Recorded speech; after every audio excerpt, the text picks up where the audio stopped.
मते दुईटी बिरियानी पैक करदेल घर को नहीं मो पिलामानक सह खाइबी। अच्छा एई ने। काऊ भाई सतरे तमे माने बहुत भल बिरियानी तैयारी करुच। मते आउ मो पिलामानक तुम होटेल बिरियानी बहुत भल लगे। एने टंका। एमिति काऊ मानक बिरियानी व्यवसाय खूब भल चलीथिला। किछि दिन परे गोटे चढ़ी सिंगड़ा धरी से जंगल को आसिला। सिंगड़ा नियंतु सिंगड़ा गरम गरम सिंगड़ा। अरे चढ़ी तू सिंगड़ा बिक्री करुचु देलु मते दुईटी सिंगड़ा देलु। बा चढ़ी तू केते बढ़िया सिंगड़ा बनैचु। तू तो सिंगड़ा रे कोन मिसेचु? मु आगरु एते स्वादिष्ट सिंगड़ा खाई नथिली। ए ने तो टंका। जे भी चढ़ी पाखकु आसुथिला सी तार सिंगड़ा खाई तार अनेक प्रशंसा करुथिला। अरे तुमे एठी अछ मु तुमको सेपड़े चारियाडे खोजुची। तुमे जानिच ना नहीं चढ़ी सिंगड़ा तैयारी करी बिक्री करुची। तार सिंगड़ा एते स्वादिष्ट जे से आसु आसु ही तार सब सिंगड़ा बिक्री हो जाउची। हाँ मो भी एक कथा शुणिची सेथि पाई तो चढ़ई पाखरु दुईटी सिंगड़ा आनीची खाई देखिलु केमिति हेइची। अरे सतरी चढ़ीर सिंगड़ा भारी स्वादिष्ट। एबे बुझिले समस्ते काहेकि चढ़ई पाखरु ही सिंगड़ा किनी खाउचंती। मो गोटे कथा भाबुथिली तुमे चढ़ई को कुह ना से आम होटेल रे काम करू आमे ताको भल टंका देबा तासह आमे ता पाखरु सिंगड़ा तैयारी करिबा भी शिखि नेबा। तो ठीक कहिचु जे हेले आमे तो बिरियानी बिक्री करूचे एबे कोन सिंगड़ा बिक्री करिबाटा ठीक हेबो? आजिकाली बिरियानी बेसी बिक्री होउनी। चढ़ई सिंगड़ा बिक्री करी आमठु भी अधिक टंका रोजगार करूची। एमिति जदि किछि दिन चढ़ई सिंगड़ा बिक्री करिबो से आमठु भी धनी हेइ जिवो बुझिलो। हाँ ठीक कथा मु तो एमिति भाबी नथिली। हौ मु एबे चढ़ई पाखकु जाउची आउ ताकु आम होटेल रे काम करिया पे कहिबी। अरे रुह रुह मु भी तुम संगरे चिपी। एमिति कथा हेई दुई काऊ चढ़ी पाखु गले आउ ताकु निज होटेल रे काम करिया पे प्रस्ताव देले। मु काऊ मानको होटेल रे काम करी पारिबिनी नहले समस्ते मो सिंगड़ार रहस्य जानि जिबे। अरे चढ़ी कौन हैला तू एते कौन भाबुचु? तू टंका पाई चिंता करुचु कि? तो जमा व्यस्त हेनी आमे तते समस्तंकठु अधिक दरमा देबु। तू खाली आम होटेल आसी काम कर। ना ना काऊ भौणी मोर बेसी टंका दरकार नाही मु तुम होटेल रे काम करी पारिबिनी। एमिति कही चढ़ी सेठारु चली गला। काऊ माने मन दुखरी निज घर को फेरी आसिले। एबे कौन करिबा? चढ़ई तो आम होटेल रे काम करिया पे मना करिदेला। ना मु चढ़ी को सेमिति धनी हेबाकू देई पारिबिनी। जेमिति भी हेउ मु तो सिंगड़ा बनेबार रेसिपी जानि कि रहिबी। काली सकाळ हेउ आमे चढ़ीर घर को जिबा आउ ता ऊपर नजर रखिबा। एमिति से दिन बीती गला। पर दिन सकाळे काऊ आउ तार स्त्री चढ़ी घर को गले आउ चढ़ी ऊपर नजर रखिले। सेते बेले से माने देखिले चढ़ी सिंगड़ा तैयारी न करी झुड़ी धरी बाहर को जाउची। से माने भी चढ़ीर पछे पछे गले। चढ़ी जंगल भीतर को गला आउ गोटे गछ मुड़ी छिड़ा ही कहिला जादूर गछ आखि खोल मु चढ़ी आसिली मते तुम स्वादिष्ट सिंगड़ा दियो। चढ़ीर कथा सरू सरू गछरे अनेक गुड़िए सिंगड़ा फलिला। चढ़ी सिंगड़ा पाड़ी झोड़ी रे रखी बाजार को नहीं गला। ए सब दृश्य काऊ माने देखुथिले। ओ ए ताहले असल कहानी चढ़ई एमिति सिंगड़ा बिक्री करी धनी हेउची। अरे सुन चढ़ी गछरु केमिति सिंगड़ा आनिला ता मंत्र मु शिखी गली। चल आमे भी गछ पाखरु सेमिति कही सिंगड़ा आनिबा।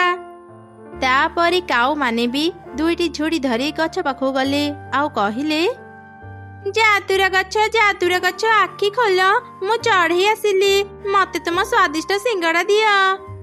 काऊ एपरी कहिले भी गछरे सिंगड़ा फलिलानी किंतु गछर निद भांगी गला। अरे एमाने किए? एमाने तो चढ़ी नुहंती। एमाने ताहले चढ़ीर मंत्र चोरी करी आनिचंती। रुह मु एबे तम मानको शास्ति देउची। अरे काई गछरे तो सिंगड़ा धरिलानी तू बधे भूल मंत्र कहिलु। ना ना मु भूल मंत्र कहिनी निश्चय गछ मो कथा सुनी पारिलानी। मु आउ थरे गछ को कहूची जादुर गछ आखि खोल ମୁଁ ଚଢ଼େଇ ଆସିଲି, ମତେ ତମ ସ୍ୱାଦିଷ୍ଟ ସିଙ୍ଗଡ଼ା ଦିଅ। କାଉ ଏମିତି କହିବା ପରେ ପରେ ଗଛରେ ଅନେକ ଗୁଡ଼ିଏ ସିଙ୍ଗଡ଼ା ଫଳିଲା। କାଉମାନେ ଖୁସି ହେଇ 2 ଯୋଡ଼ି ସିଙ୍ଗଡ଼ା ଧରି ବଜାରକୁ ଗଲେ ଆଉ ବିକ୍ରି କଲେ। ଆସନ୍ତୁ ଆସନ୍ତୁ, ଆମ ପାଖରୁ ଗରମ ଗରମ ସ୍ୱାଦିଷ୍ଟ ସିଙ୍ଗଡ଼ା ଖାଆନ୍ତୁ। ଆରେ ତମେ ମାନେ ବି ସିଙ୍ଗଡ଼ା ବିକ୍ରି କରୁଛ? ମତେ 2ଟି ଦେଲ, ଦେଖିବା ତମ ସିଙ୍ଗଡ଼ା କେତେ ସ୍ୱାଦିଷ୍ଟ। କାଉମାନେ ଚିଲକୁ ସିଙ୍ଗଡ଼ା ଦେଲେ। ଚିଲ ଯେମିତି ସିଙ୍ଗଡ଼ା ଭାଙ୍ଗିଲା, ସିଙ୍ଗଡ଼ା ଭିତରୁ ଅନେକ ଗୁଡ଼ିଏ ପିମ୍ପୁଡ଼ି ବାହାରି ଆସିଲେ।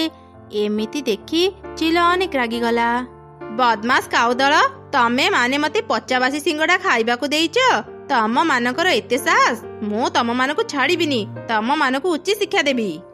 ଚିଲ କାଉକୁ ଧରି ଥାନାକୁ ନେଇଗଲା। ଏସବୁ ଦେଖି ଭୟରେ କାଉର ସ୍ତ୍ରୀ ଚଢ଼େଇ ପାଖକୁ ଗଲା। ଚଢ଼େଇ, ଆମକୁ କ୍ଷମା କରିଦେ, ଆମେ ଲୋଭରେ ପଡ଼ି ବହୁତ ବଡ଼ ଭୁଲ କରିଦେଲୁ। ମୋ ସ୍ୱାମୀଙ୍କୁ ବଞ୍ଚା, ତାଙ୍କୁ ଜେଲରୁ ବାହାର କର। କାଉ ଚଢ଼େଇକୁ ସବୁ ଘଟଣା କହିଲା। ଏ ତୁମେ କ'ଣ କଲ କାଉ ଭଉଣୀ? ସେ ଯାଦୁର ସିଙ୍ଗଡ଼ା ଗଛ କେବଳ ମତେ ହିଁ ସିଙ୍ଗଡ଼ା ଦିଏ। ସେ ଗଛକୁ ମତେ ପରି ଦେଇଥିଲେ। ଥରେ ମୁଁ ଜଙ୍ଗଲରେ ବୁଲୁଥିଲି, ସେତେବେଳେ ପରି ସହ ମୋର ଦେଖା ହେଲା। ପରି, ତୁମର କ'ଣ ହେଲା? ତୁମେ ଏମିତି କାନ୍ଦୁଛ କାହିଁକି? ଚଢ଼େଇ, ମୁଁ ସମୁଦ୍ର ବୁଲିବାକୁ ଆସିଥିଲି। ମୁଁ ସମୁଦ୍ର ବୁଲି ବୁଲି ଦେଖିବା ସମୟରେ ଭୁଲରେ ମୁଁ ମୋ ଯାଦୁର ଲାଠି ସମୁଦ୍ର ଭିତରେ ପକେଇଦେଲି। ଯେତେ ଖୋଜିଲେ ବି ଏବେ ମୁଁ ତାକୁ ପାଉନି। ଯାଦୁର ଲାଠି ବିନା ମୁଁ ମୋ ଘରକୁ ଫେରି ପାରିବିନି। ବୁଝିପାରୁନି ମୁଁ ଏବେ କ'ଣ କରିବି। ଓ ଏଇ କଥା ପରି, ତୁମେ ଚିନ୍ତା କରନି। ଜଳପରି ସମୁଦ୍ରରେ ରୁହନ୍ତି। ଆମେ ତାଙ୍କୁ ଆମ ସମସ୍ୟା କହିଲେ ସେ ଆମକୁ ନିଶ୍ଚୟ ସାହାଯ୍ୟ କରିବେ। ଜଳପରି, ବାହାରକୁ ଆସ। କ'ଣ ହେଲା ଚଢ଼େଇ, ତୁ ଆଜି ହଠାତ୍ ମତେ ଡାକିଲୁ? ଆମେ ଜଳପରିକୁ ଆମ ସମସ୍ୟା କଥା କହିବାରୁ ସେ ଆମକୁ ସାହାଯ୍ୟ କଲେ ଆଉ ଯାଦୁର ଲାଠିକୁ ସମୁଦ୍ର ଭିତରୁ ନେଇ ଆସିଲେ। ପରି, ଏଇ ନିଅ ତୁମ ଯାଦୁର ଲାଠି, ଏବେ ତୁମେ ତୁମ ଘରକୁ ଫେରି ପାରିବ। ଚଢ଼େଇ, ତୁ ଆଜି ମୋର ଯେତେ ବଡ଼ ଉପକାର କଲୁ ତା ମୁଁ କେବେ ବି ଭୁଲି ପାରିବିନି। ମୁଁ ତତେ କିଛି ଉପହାର ଦେବାକୁ ଚାହୁଁଛି। ନା ପରି, ମୋର କିଛି ବି ଉପହାର ଦରକାର ନାହିଁ। ତୁମକୁ ସାହାଯ୍ୟ କରିପାରି ମୁଁ ଅନେକ ଖୁସି। ତୁ ମନା କରନି ଚଢ଼େଇ, ମୁଁ ଖୁସିରେ ତତେ କିଛି ଦେବାକୁ ଚାହୁଁଛି। ଏଇ ନେ, ଏଇଟା ଗୋଟେ ସିଙ୍ଗଡ଼ା ଗଛ। ତୋର ଯେତେବେଳେ ସିଙ୍ଗଡ଼ା ଖାଇବାକୁ ଇଚ୍ଛା ହେବ ତୁ ଏ ଗଛକୁ ସିଙ୍ଗଡ଼ା ମାଗିବୁ। ଗଛ ତତେ ଗରମା ଗରମ ସିଙ୍ଗଡ଼ା ଦେବ। ପରି ମତେ ମନ୍ତ୍ର ଶିଖେଇ ଦେଇ ଗଲେ। ତମେ ମାନେ ମତେ କିଛି ନ କହି ମିଛ କହି ଯାଦୁର ଗଛ ପାଖରୁ ସିଙ୍ଗଡ଼ା ଆଣିବାକୁ ଚେଷ୍ଟା କଲ। ସିଙ୍ଗଡ଼ା ଗଛର ନିଦ ଭାଙ୍ଗିଗଲା। ସେ ତମକୁ ଶାସ୍ତି ଦେବା ପାଇଁ ହିଁ ପଚାବାସି ସିଙ୍ଗଡ଼ା ତମମାନଙ୍କୁ ଦେଲା। ଚାଲ ଏବେ ଚିଲ ଦିଦିଙ୍କ ପାଖକୁ ଯିବା ଆଉ ତାଙ୍କୁ ସବୁ ସତ କଥା କହିବା। ଏବେ କେବଳ ସେ ହିଁ କାଉ ଭାଇଙ୍କୁ ଜେଲରୁ ବାହାର କରିପାରିବେ। ତାପରେ ଚଢ଼େଇ ଆଉ କାଉ ଶୀଘ୍ର ଚିଲ ପାଖକୁ ଗଲେ ଆଉ ତାକୁ ସବୁ ଘଟଣା କହିଲେ। ଏମାନେ ତୁମକୁ ଜାଣିଶୁଣି ବାସି ପଚା ସିଙ୍ଗଡ଼ା ଦେଇନାହାନ୍ତି ଚିଲ ଦିଦି। 2 କାଉ ଲୋଭରେ ପଡ଼ି ଭୁଲ କରିଦେଇଛନ୍ତି। ଏଇ ଥରକ ତାଙ୍କୁ କ୍ଷମା କରିଦିଅ।